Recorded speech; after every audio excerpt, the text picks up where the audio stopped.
Hello, everyone. Steve Hartline, Mix 1041 and Mix TV. I'm joined now by Ben Smith, co founder, editor in chief of Semafor. Ben, as you probably recognize his name, former media columnist of the New York Times, previously the founding editor in chief of BuzzFeed, and he's covered American politics for more than a decade at Politico before that, the New York Daily News, among other outlets. Ben Smith is our guest on Conversations with Me. Ben, how in the world are you? I'm great. I'm great. Thanks for having me on. I didn't realize you were doing broad TV too, or I would have had a big semaphore sign behind me and not be sitting in this closet. That's all right. It is okay. Well, Ben, first of all, based on your all that you've accomplished and all that you've been involved with all of these years, why Semafor? Why now? And tell our audience what it's all about. Yeah, maybe I'll start. Maybe I'll start at the end there, and, Sure. and just the idea is it's a new brand starting from scratch, really trying to be very transparent about the journalism, about where we're coming from, about what's a fact, what's the reporter's view, and then also open to the notion that there are different interpretations of the same facts, and there's room for disagreement, and that there's points of view from all over the world sometimes on stories that are different from each other. Well, and as I have read the coverage and the lead up to Semafor, you really do, and now that I'm seeing the emails each morning, you have a worldwide focus.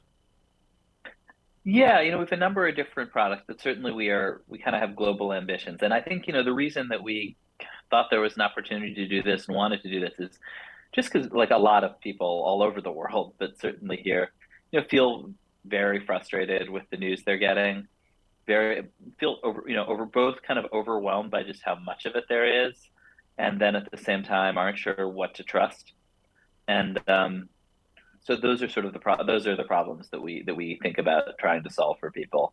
Certainly, yeah, we do, but we do think a lot of the big stories ultimately, whether it's the COVID pandemic or the shifts in politics or social media, are big global stories that you can kind of to really understand them. You need to look at it a lot of different places at the same time.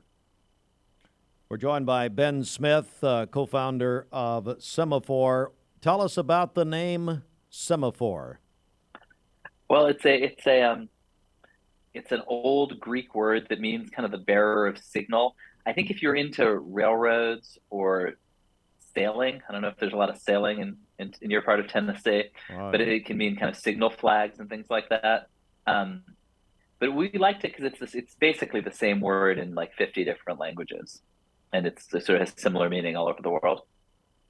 Ben, do you think because as we look at the surveys in our country, especially, that trust in media is at an all time low? Is this a new problem, or is this some of the same stuff? Maybe with new technology, are these some of the same problems?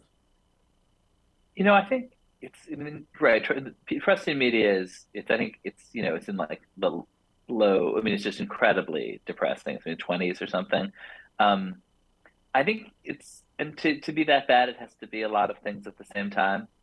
Some of it is trust in institutions broadly is down. People don't trust the government. People don't trust religious institutions. I mean, I think broadly, trust people don't trust institutions the way they used to. And there's this also this incredible polarization where people might trust Fox News but hate MSNBC and vice versa. And each often when you say, would you trust the media? People say, well, I trust this radio show, but I think everybody else is a liar.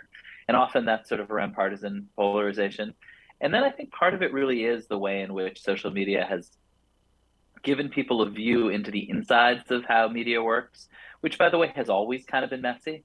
Like if you when I was working for the Indianapolis Star covering cops, if you'd get a tip or you'd hear from the police department there'd been a crime, then you'd spend the day running around half the time getting the suspect's name wrong and knocking on the wrong door and calling the wrong person, and eventually you'd sort it out. And the next day's newspaper, there'd be a story, and the reader of the newspaper would think, "Wow, these people kind of know what's going on." But now the reader of the newspaper gets to follow along with you while you bumble around trying to figure out what's going on, and they say, "Wow, these people are a bunch of idiots." And I mean, the reality is that like we've always been idiots, right? It's just that now it's visible to the public, and I think there's this impulse in media to say we have special knowledge, we have special tools, like listen to us.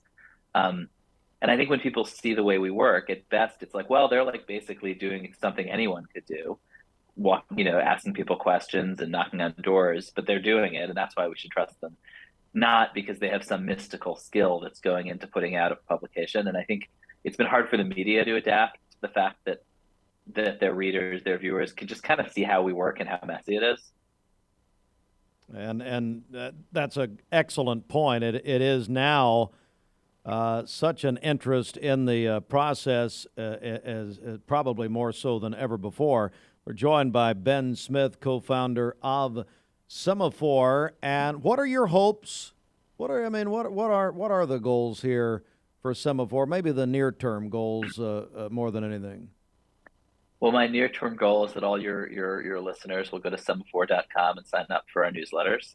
I guess my right after that, I mean, we hope, like, we've been breaking, we have great reporters who are breaking big news. We broke the news of the investigation into Senator Robert Menendez, for instance. But I think the thing I really hope is that when people, because they've seen a story of ours, because they've heard about us, that when they come to the website or sign up for a newsletter, that they like what we're doing. And we're trying to like put out a really interesting way of doing the news that feels and looks a bit different. Um, yeah, and so I think we're just really trying to make that really good and make in a way that people and we have gotten really good feedback, really just on this very literal, basic idea that we're trying to separate. Here are the facts. Here's the reporter's view on the fact, and not to say there isn't a human being with a point of view involved in the creation of the story, but I think it's important to signal that you know the difference between the facts and your views on it. And I think there's something about the way that traditional news articles are written that they kind of blend those things, and I think that's something that people are uncomfortable with now. Ben Smith joins us. We're talking about covering the news. Let's talk about some news right here. And obviously, the biggest news story as we tape this today is that Elon Musk has apparently closed his deal on buying Twitter. What do you make of this purchase by Elon Musk? I mean, I think it's sort of a be careful what you wish for sort of a situation. I mean, that is a very, very, very difficult company to run because the basic product, as somebody wrote in The Verge just now, is like you and me and our most insane opinions and all the time. And Twitter is a very difficult company to run because it's, all of the craziest people arguing with each other about politics all day and about culture and about everything else. And whoever is in charge, everyone's going to be mad at them. And so I think it has not historically been a particularly well-run company in a technical sense. It has a lot of people working for it for a company like that, and he's fired the executive team. I think maybe he will raise the profit margins of the company by firing a lot of people.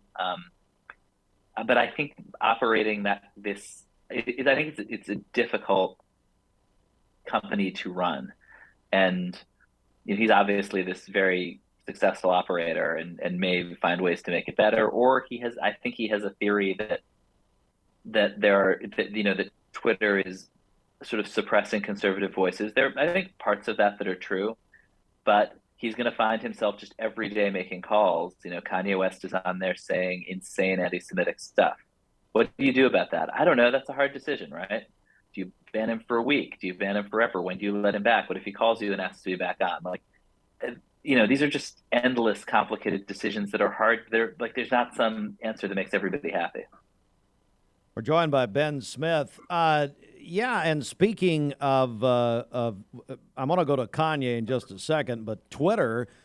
Okay, I mean, really, right now, the million or billion or whatever dollar question it is, do you think Elon lets former President Donald Trump back on the platform? I think he has said he will. The Trump has created and been posting to this alternate platform that he owns, or he I think, partly owns, called Truth Social, that hasn't really caught on. I think, and then I think Elon has said that he will let him on. I think the question is, will Donald Trump come back? And I mean, in some sense, that question is, does Donald Trump like getting attention? So I would think yes. I think you're right. That's a pretty obvious answer there. We're joined by Ben Smith, Semafor.com. In the final few minutes we have, I want to cover a couple of things. Midterm elections, obviously, we're less than 2 weeks away. What do you think going into this the chances are for each party? Obviously, as we tape this today, the Republicans seem to have some momentum going in here to the stretch drive, but, who knows? The thing about midterms in this moment when everybody's running up to it is that, right, as you say, there's this sort of consensus sort of in the atmosphere among people like you and me who do this professionally, in some of the polls that the Republicans are about to kind of run the table. That's what's supposed to happen in midterm elections, usually does. But also, we don't really know, and we're not going to know until afterward. And at this point, and it's like the game has mostly been run at this point. In a way, a lot of votes have been cast, and we're sort of speculating on what's going to happen. And there's tons of nervous energy and very little information. And sometimes the thing we think is going to happen, we're totally wrong. Sometimes the reason you go in thinking, well, it's because it's about crime, and then you look at the numbers and it's something totally different. So I think it's a challenging thing to be patient, but I think we don't know. And one of the frustrating things about this that is hard for in this environment of sort of speed and news to get used to is we may not know on election night. We might not know for a couple of weeks. Some of these congressional districts in California count really, really slowly, and they don't even close until you and I are asleep. So there, I think it was a couple of years ago, there was a sense that the Democrats didn't do that well, and then California got around to counting some votes and other things, and they were like, and the conventional wisdom of the night changed, and so yeah, I don't know. I mean, I think, but certainly what you and I like the feeling among people following it is Republicans will take the House and have a very good shot at taking the Senate. Ben Smith, Semafor.com. I guess our final news question would be, let's go back to the former president, who obviously sucks up a lot of oxygen in our nation's media. Do you believe he will run for president in a couple of years here?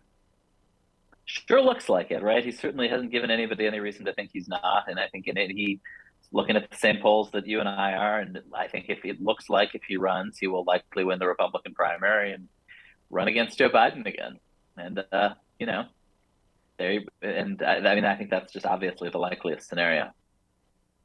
Final question, Ben Smith, Semafor, and that is what is not being covered enough? So what is the story that you and your colleagues at Semafor may be looking into that, hey, the rest of mainstream media, we're missing it somewhere? What's not getting enough coverage right now?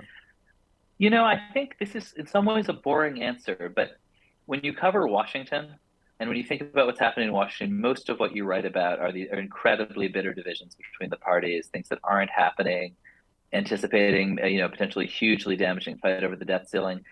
There is also a reality that Congress is quietly passing massive pieces of bipartisan spending legislation. The CHIPS Act, which invests billions in domestic silicon chips in chip manufacturing, didn't really get covered that much because it wasn't controversial. And there is this impulse, understandable, in the media to only cover the partisan food fights, and it makes it seem like that is all that is happening.